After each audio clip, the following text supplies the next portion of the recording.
நம்ம செய்ய போகிறது நெய் கொழா புட்டு. ராகி மாவு, நாட்டு சர்க்கரை, தேங்காய், நெய், அவ்வளோதான் ஃப்ரெண்ட்ஸ்.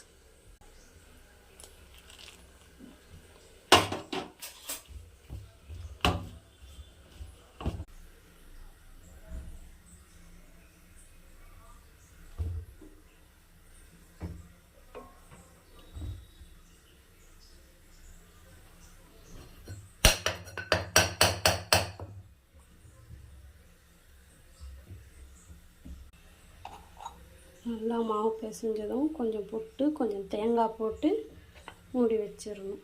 மூடி தண்ணி போட்டு ஆவி காட்டுறோம், அதில் இது வச்சிட வேண்டியது.